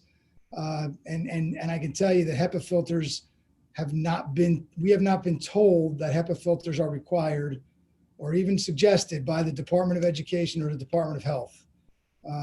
So, I understand what you're saying. It would be great if we could put those HEPA filters in our systems. It's just not something that we can do. Next question from Pam Fadden. Will the district employ an engineering firm or certified HVAC tech company to verify how much airflow is being exchanged and to certify that all dampers work properly in all classrooms at all schools? Has the attestation letter been assigned and sent to certify that the buildings are safe for reopening? So the second half of that question, the answer is yes. As a district, we did sign the attestation. I can't say that word, sorry. The form that was provided, it wasn't a letter, it was an online form that was provided by the Department of Education. We did submit that. In regard to the engineering firm, we have not done that to this point. I'm not sure, if that's, I haven't seen that being requested of us anywhere. It's something that we can talk about as a group, but again, it's not something that I've seen being recommended to us in any of the documentation that we've received. Alyssa Schlossberg asked, I would like to know more about, sorry, this thing keeps jumping, know more about the plan for cleaning the high school properly throughout the teaching day. We must ensure the safety of students as well as the teachers who are at higher risk. So again, I could go through, the cleaning plan is a multi-page plan that I don't think is something I want to read through right now. It would take me a long time to do that. It is, again, I can share it with you, Ms. Schlossberg. I know you're one of our employees. It is something we discussed at our Restart Committee. It is something that we shared with teachers and parents as part of the document that we shared, and it is available on our website currently. There's a form, there's one that we sent out prior to the full plan. There's a document that we sent out that specifically addresses PPE and all the cleaning procedures for the entire district. So I would encourage you to go there, look at that document, read through it. It gives you details about exactly how every level will be cleaned. And again, it's going to vary because in our elementary school, students are stationary in one place, different than our middle school and our high school where students are moving. So there will be cleanings done throughout the day in the high school in between classes. And we're going to use, basically, I can tell you in a short summary here, that our plan is to use like a checkerboard pattern where one class would sit in one set of desks, the next class would sit in a different set of desks, and we would clean between any additional students coming in those rooms. And the principals are working on schedules to do that. And again, with our electrostatic sprayers, and we have numerous, especially at the high school, we have larger ones. We can go around and do that quickly. And again, that schedule is being made by the high school administration, but please take a look at the document on our website that details that information. If it's safe, why don't you meet in person tonight? I think Mr. Doyle addressed that question, that really the issue, we were planning to meet at Lincoln Middle School. Unfortunately, in the Lincoln Middle School cafeteria, there's multiple issues. There was an air conditioning issue, but there's also an issue of furniture for our referendum that is currently staged in that cafeteria. So we have science lab furniture, tables, and other furniture that's staged in that space right now that wouldn't allow us to meet there. So it doesn't allow for that opportunity, even though Mr. Doyle had asked us to try to make that happen tonight. Joanne Hurley, why was AC needed for your meeting when schools do not have AC? Well, again, it's just an additional place. We were looking to have a room with air conditioning if we're going to have parents and board members there. But again, it wasn't solely about AC. It was about the staging of that furniture in that room as well. Jackie Cook says, thank you for voting to keep schools on. Everyone can choose full remote if they don't feel safe. Thank you again. Next question from DV. I don't know what that, how will transportation to PCTI be provided? Buses last year were very crowded. Will additional buses be provided to allow for social distancing? Well, here's the thing with PCTI, they have their own schedule, so not all students are attending every day. We will have busing provided as we always do. Ms. Engel, did we receive the bids for those buses yet? They actually just went out to bid today. Okay. I reached out to them. They were just going out to bid today. Okay, so, I don't have information, but I could tell you that we will provide busing. And again, not all students, as in the past, all students went every day. That is not the case this year. They're doing weeks at a time is my understanding. But again, I don't have their schedule other than what they told us is it would be a weekly schedule. Ms. Engel, go ahead. And Mr. Spirito, the other thing they told me today is that once they know the bids, letters will go out to all the parents, letting them know the pickup times. Okay, thank you. Christy Vanderhook says, hello there. I have a question about busing for those students attending PCTI. Will additional busing be provided? Okay, so same question. I don't have any more information than what we just shared, unfortunately. Carrie Melbourne asked, is there guidance on the types of masks that are allowed? No, we're not providing guidance on the types. I can tell you that we have masks available if students do not come with masks. Obviously, I know there's a lot of parents, myself included, have purchased masks for my children. But no, we don't have specific guidance on the type of masks. Carrie Melbourne also said, not a question, but a statement. I want to thank all for working so hard to make in-person learning possible. I know that this is an ever-changing situation, but in-school instruction is necessary for working parents. Okay, Joanne Hurley, please clarify that I heard correctly that teachers will have a one-session day if the heat is excessive. Also, what constitutes excessive heat? I can't predict what the weather will be like. I don't know how you want me to define excessive heat. What I can tell you is this, and I know where you're going with that question. We had told staff that they would remain in the buildings when the students left, and they would continue to teach from their classrooms, the remote options, or the virtual piece in the afternoons, and on Wednesday, full remote days. That's a conversation that I recently had with your association president, and it's something that we can continue to discuss moving forward. Jay Gonzalez says, you said that everyone had a choice of being remote.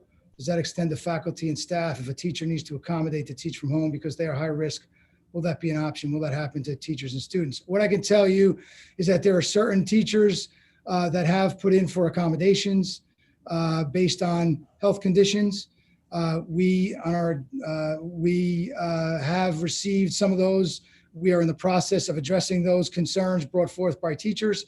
I can tell you that I know for a fact at least one, if not two, have already been approved, certain accommodations based on their health conditions. And there are others currently being addressed by our administrators. So yes, the answer to that question is yes. If there is an underlying health condition, we are sensitive to that and understand that, and we'll work with those individuals to address their needs. Okay, Pam Fadden asked, has contact tracing began for staff? Staff is less than 14 days away from reporting to work. When will contact tracing begin for students that are reporting in 3 weeks? So contact tracing wouldn't take place. First of all, we don't conduct contact tracing. We have been told very specifically by the health department that contact tracing is done by the health department. And the only time contact tracing is done is when someone is test positive. And what we were told is that when someone tests positive, it is entered into a database, which is reported to the Department of Health. They would then contact and work with our school nurses to begin contact tracing. We were told under no uncertain terms, even though our administrators were trained, that we are not to conduct contact tracing as a school district. If you're referring to how we're handling teachers who have traveled outside of the state, I mean, we would expect that teachers would adhere to the guidance that's provided by the governor's office, that if they have traveled out of state and they are now required to quarantine for 14 days, that they will do that. And that'll be, they're adults. I feel that they can handle that. And that's not my, that's not a district order. That's a state, something the governor puts out, and that's an ever-changing situation as well. States have been added and removed, but that would be up to, and we have staff, I can tell you, we currently have staff who are working over the summer who are quarantining currently because they traveled out of state. I'm just logging back in. I'm sorry, I lost my connection to my email. Let me just log back into my email. Okay. Questions in the email. Have all windows in the buildings been fixed so they open? Are fans at Roosevelt able to be used? So the fans, that they are recommending not to use fans in the classrooms at this time. And the question about the windows, it's a fair question. It is something that came up in our restart committee meetings. And I can tell you that Mr. Chamberlain and our maintenance and custodial staff have been working to address that issue in all of our schools. And I will get an update from Mr. Chamberlain on that. But that is something that was brought up back in July, and it's something we'll continue to address to ensure that that is the case. Marissa Fasaro asks, what is the rationale behind having staff in the buildings on days when students will be learning remotely? What precautions are being taken in regard to health and safety of the staff that will be present in the buildings while they're being sanitized? So let me just, I addressed the first part about staff being in the buildings. Ms. Hurley asked that question, and I think I addressed that, and something that we can continue to have conversation about. I can tell you that even last year, we had teachers who requested to teach from their classrooms because there were supplies that were in their classrooms that were not in their homes. And they asked us last year to do that. And, that's something that we were, partly trying to accommodate some of those staff members, as well as just trying to provide some consistency. And I know travel time also can become an issue with that as well. But it's something that I've spoken to the association leadership about, and will continue to do so. In regard to sanitation, the supplies that we're using are all EPA approved. They are all used on a daily basis. We haven't added new, it's not that we've purchased different cleaning materials than what we currently have. The cleaning supplies that we've used always meet the requirements for sanitation and COVID related cleaning. The other, these are supplies that our custodians use daily in our lunchrooms, in our schools. When, there's an area that needs to be cleaned throughout the day, they're using these things daily. They're not dangerous to people. Like I said, our custodians use them before this year. They've used them, and without masks and gloves, they're safe. They're purposely, they're supplies that are safe and EPA approved. And again, if you go into our plan, all the supplies that we're using are listed with the material safety data sheets, the MSDS sheets. They provide exactly what materials are in those supplies, those cleaning supplies. Chris Drew asked, can classroom teachers place stationary fans at windows to draw fresh air into the room? Again, it's not being recommended that fans be used at this time. Isolation rooms, I know I addressed this earlier. Mrs. Temprano, I can get back to you with the answer of where those isolation rooms are each building. I don't know the answer to that at this time, so I will get back to you about where those rooms are. And Mrs. Temprano also asks, as a lifelong resident and a product of the Hawthorne Public Schools, I'm proud to be an educator here as well. I want to thank those that created the hybrid plan, but I do not feel it is safe at this point for students and staff. I would urge a remote model for the first marking period.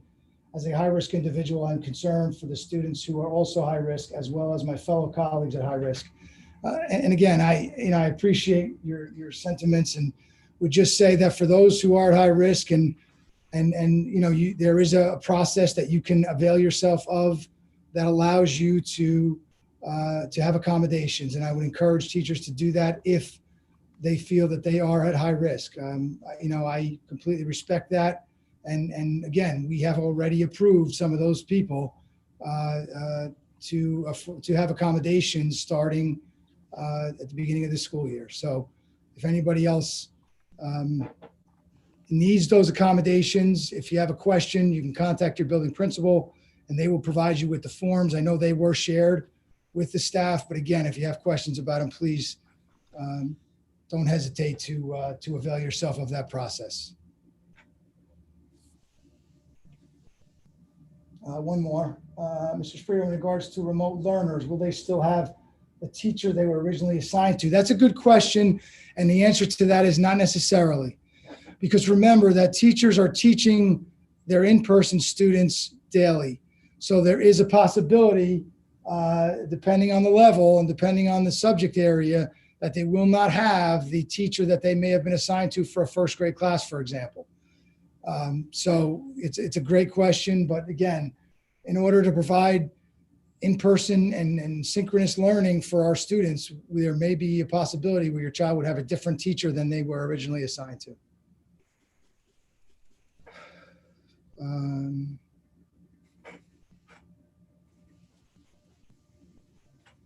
Okay, that is all the questions in our email right now, Mr. Doyle. All right, thank you, Mr. Spirito. I don't see any additional questions in our Q&A box. Mr. Spirito, thank you very much for answering those questions. I also want to thank the community for being engaged and having this conversation. I think it's important. All right, so once again, our Q&A box is empty. Mr. Spirito's emails are empty, so we'll close that portion of public be heard. And we will now move on to new business. And I am going to start with Bruce. Do you have any new business, Bruce? No. Abby, any new business? I do have one thing to say, but there is a new question in the Q&A box. I don't know if you want to address that or.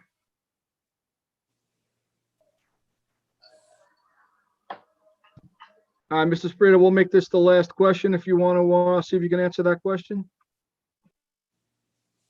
Okay. It says it's very telling that Borough Hall had to shut down due to a building of adults and someone contracting the virus. Rick, who's asking the question, please? Oh, sorry, Edward B. Thank you. Sorry. It is very telling that Borough Hall had to shut down due to a building of adults and someone contracting the virus. Obviously, kids will have their own issues.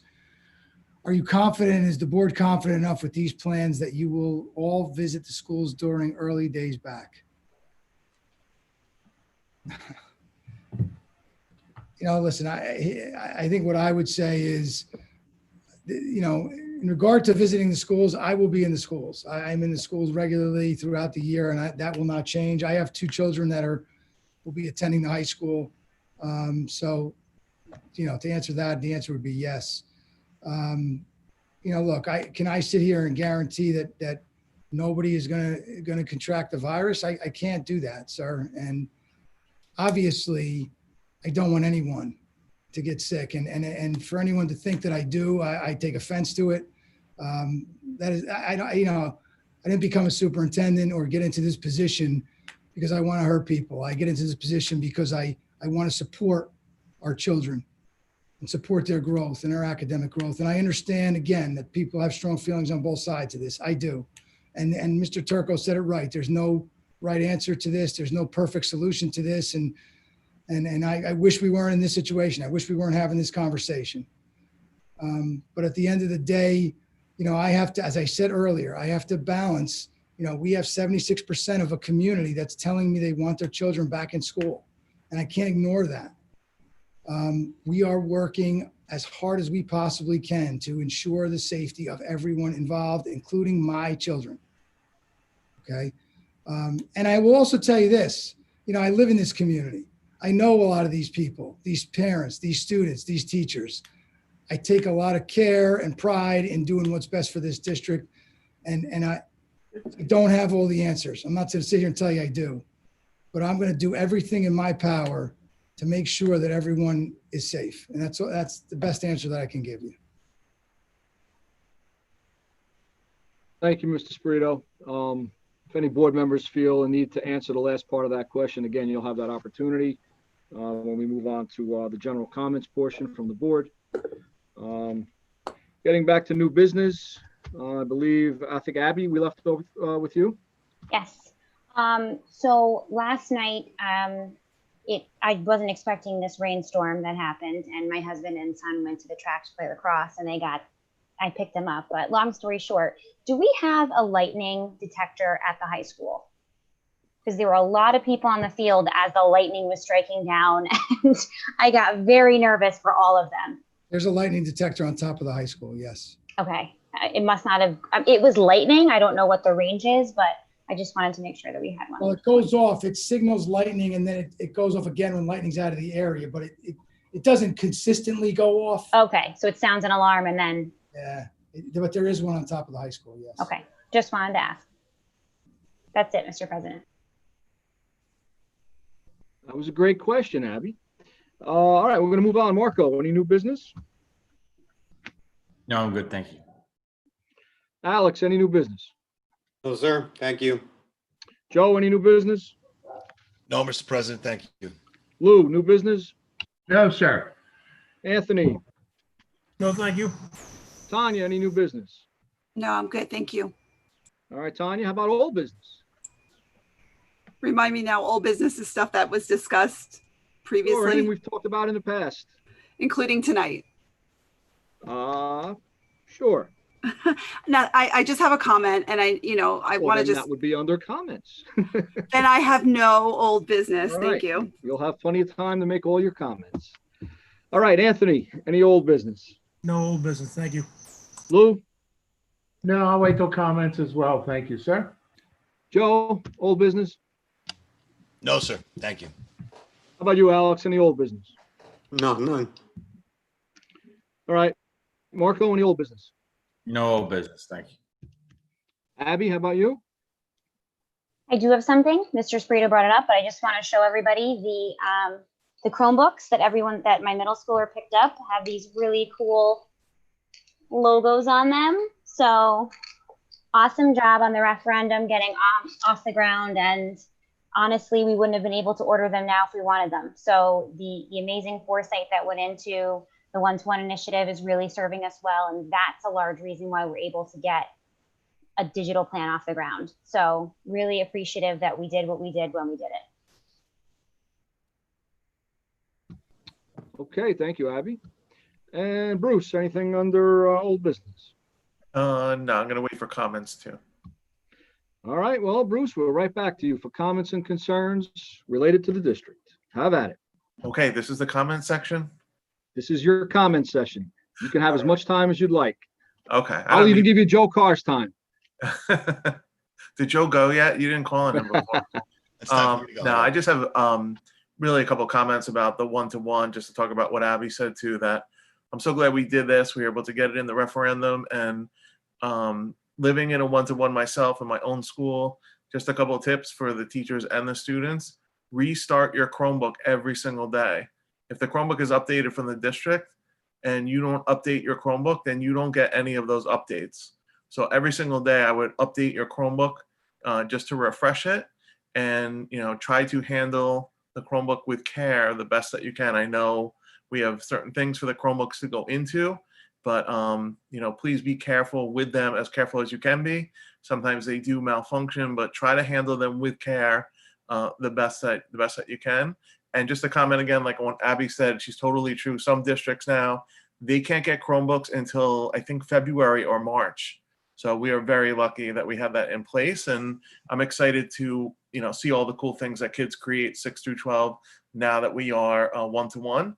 And as everybody else's sentiment to Mr. Sprito, all the administrators, excellent plan. That it seems like we have multiple layers of this plan for all the different schools, all the different places that differentiate out exactly what they're doing to fit each school.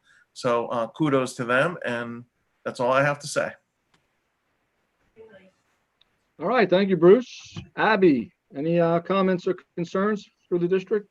Yes, sir. I just want to, again, thank the Restart Committee, of which I was a part, but also, thank the public members that used their time, and some of us were on vacation and we were Zooming from different parts of the country, but thank you for all of your hard work, and to answer one of the questions from a community member. I will not be in the Hawthorne Public Schools because guests are not permitted, but I will be teaching in a different public school in Morris County, who is following the exact same hybrid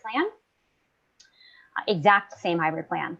And my own 2 children in town are registered for the hybrid in-person learning. So I took this very seriously. I have a lot of skin in this game. So rest assured, this was not easy. Okay, Abby, thank you very much for the heartfelt words. Marco, any comments? Sure. Thank you, Mr. President. As others have said, I would like to thank the Restart Committee and all the efforts put into it. It is definitely, I think, had us all going a little crazy on our thoughts and logic on how we're going to proceed. But I could speak as a parent with 2 young girls in the district who are going to be participating in the hybrid program, that it is not an easy decision, but based on what we went over and looking at what was put in front of us, we feel it's the best decision for our children. And I know that there is a lot of effort that has gone into where we are today, both to keep the facilities in order by Mr. Chamberlain, as well as was mentioned, Mr. Bislin and staff on what was done with the one-to-one initiative. I mean, I say it all the time, but being a board member and seeing what goes into running the district on a normal basis is hard enough. And then now with what has been put in front of us due to COVID, it just amazes me the amount of talent we have between administrators, teachers, faculty, and also parents and students. So I will be sending my children back and looking forward to it. So thank you. Okay, thank you, Marco. Alex, any comments you'd like to make? Sure. Thank you, Mr. President. Like Mr. Spirito said, the administrators are put in an unenviable situation. I do agree that the governor passed the buck onto the local districts.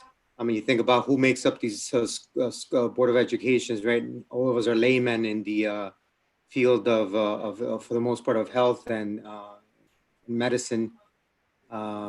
This could have been decided at that governor level. They have the resources, they have access to the medical personnel and all those resources that are available to them. It's not an easy decision. I think we can all agree that the best place for students to be learning is within the confines of the school, the buildings of the schools. I don't think there's any denying that. I was also understood that for parents, it's not just health and safety. It's also the practicality of having school being open so that parents can go ahead and go back to work. And we understand that it's vital to the economy. Not everybody's in a position that they can keep their kids home. I am in such position that I can work from home. My personal position has been to err on the side of safety and caution when it comes to a 100-year pandemic. There's a lot on the line this coming September. What I can unequivocally state is that from having known Mr. Spirito and all these years and the work that he has done throughout his term here, and with the Restart Committee, that he's left no stone unturned. And given the parameters that he's been given from the state and where we're at as a community and the surveys, he's doing the best he can at this point. And we're all hoping that for the best case scenario this coming September. So that's it. Thank you. Okay, thank you, Alex. Joe, any comments you'd like to make? Thank you, Mr. President. Just looking around the other communities around us and seeing what some of them have gone through in reference to getting this restart and recovery plan in place.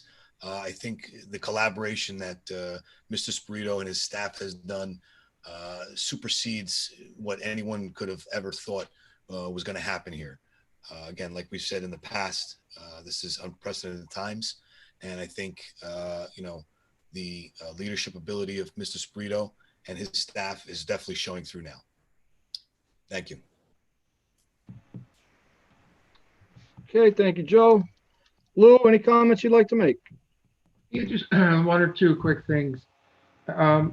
Ricky, is anyone who, for lack of a better term, claiming they are high risk, do they have to, are they required to have doctor notes or medical affirmation of that? Yeah, there's a process. Yes, to answer your question, there's a process they have to go through, and that does include medical documentation.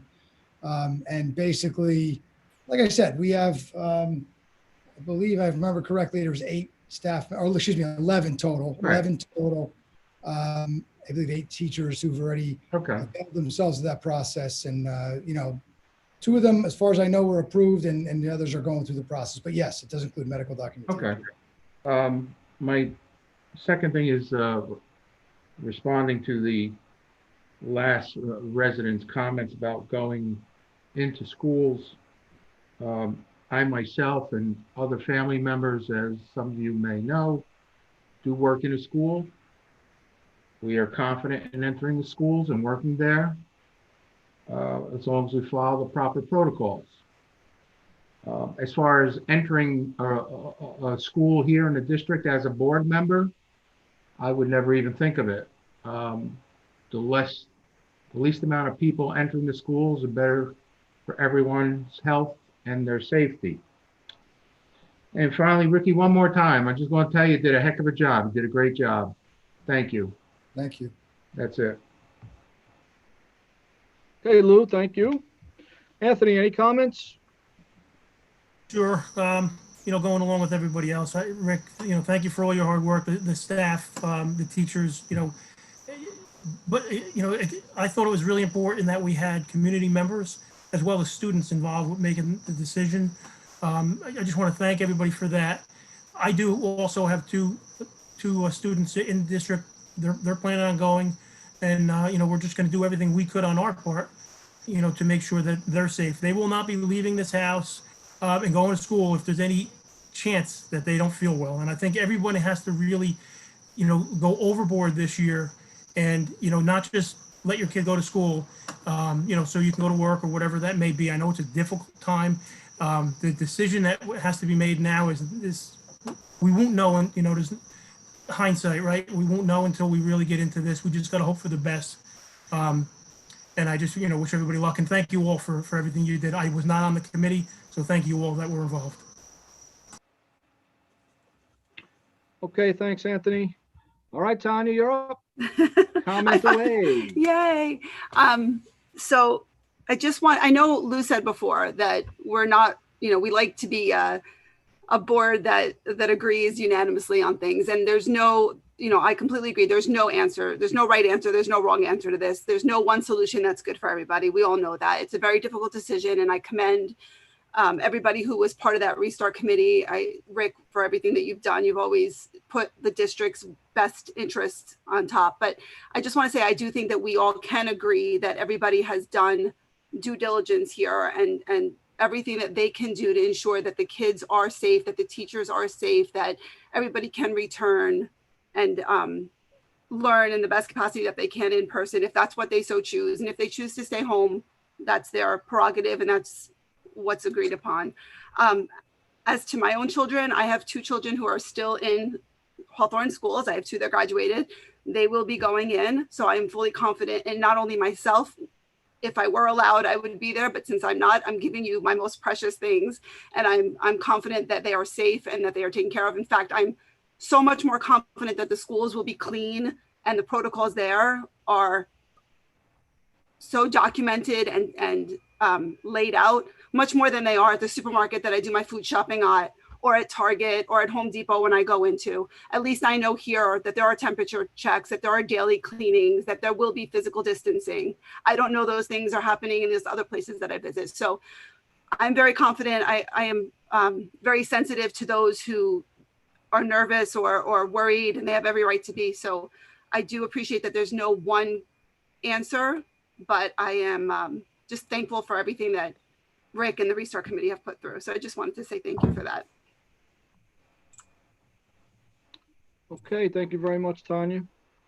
All right, I do have a few comments to make.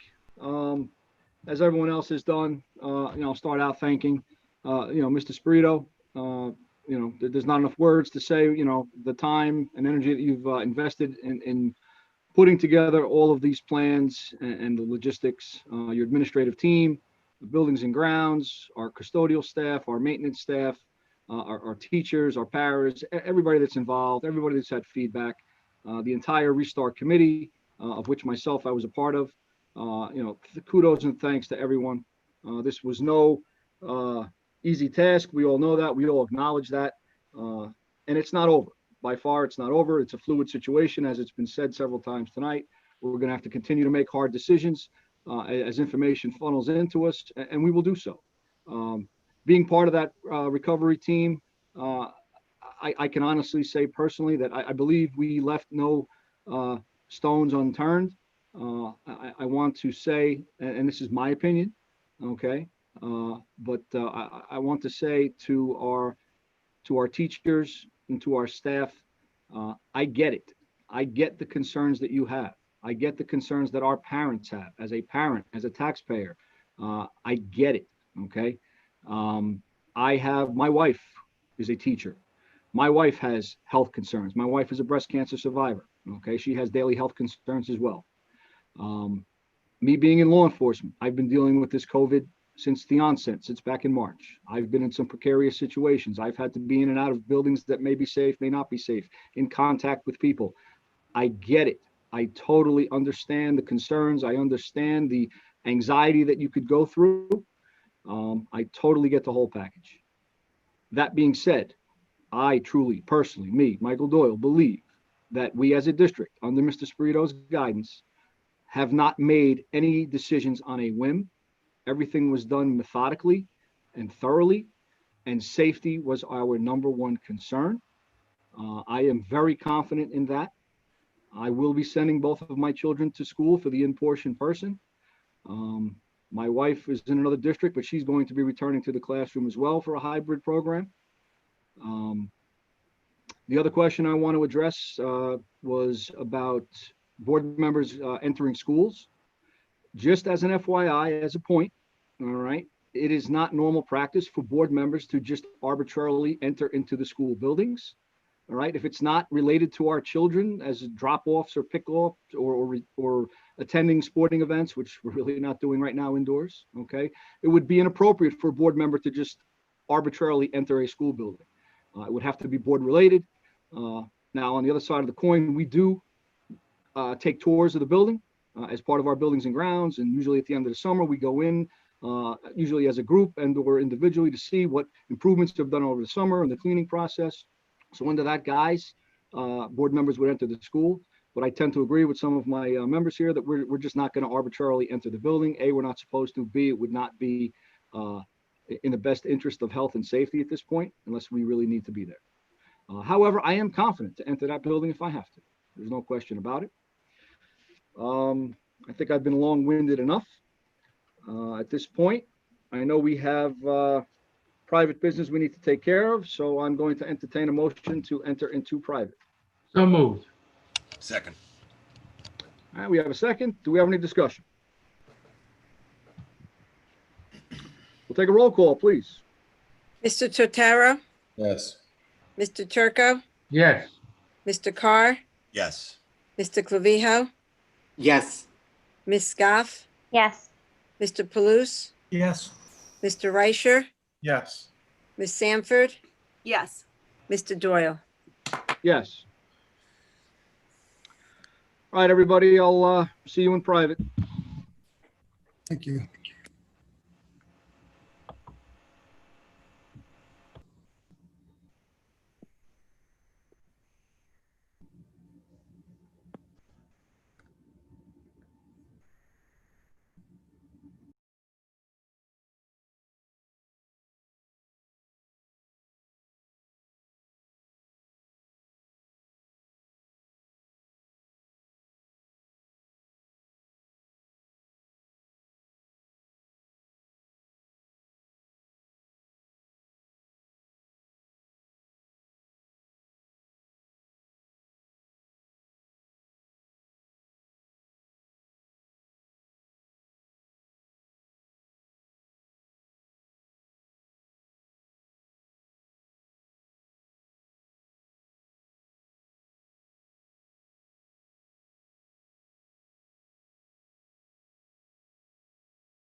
Think we got everybody back?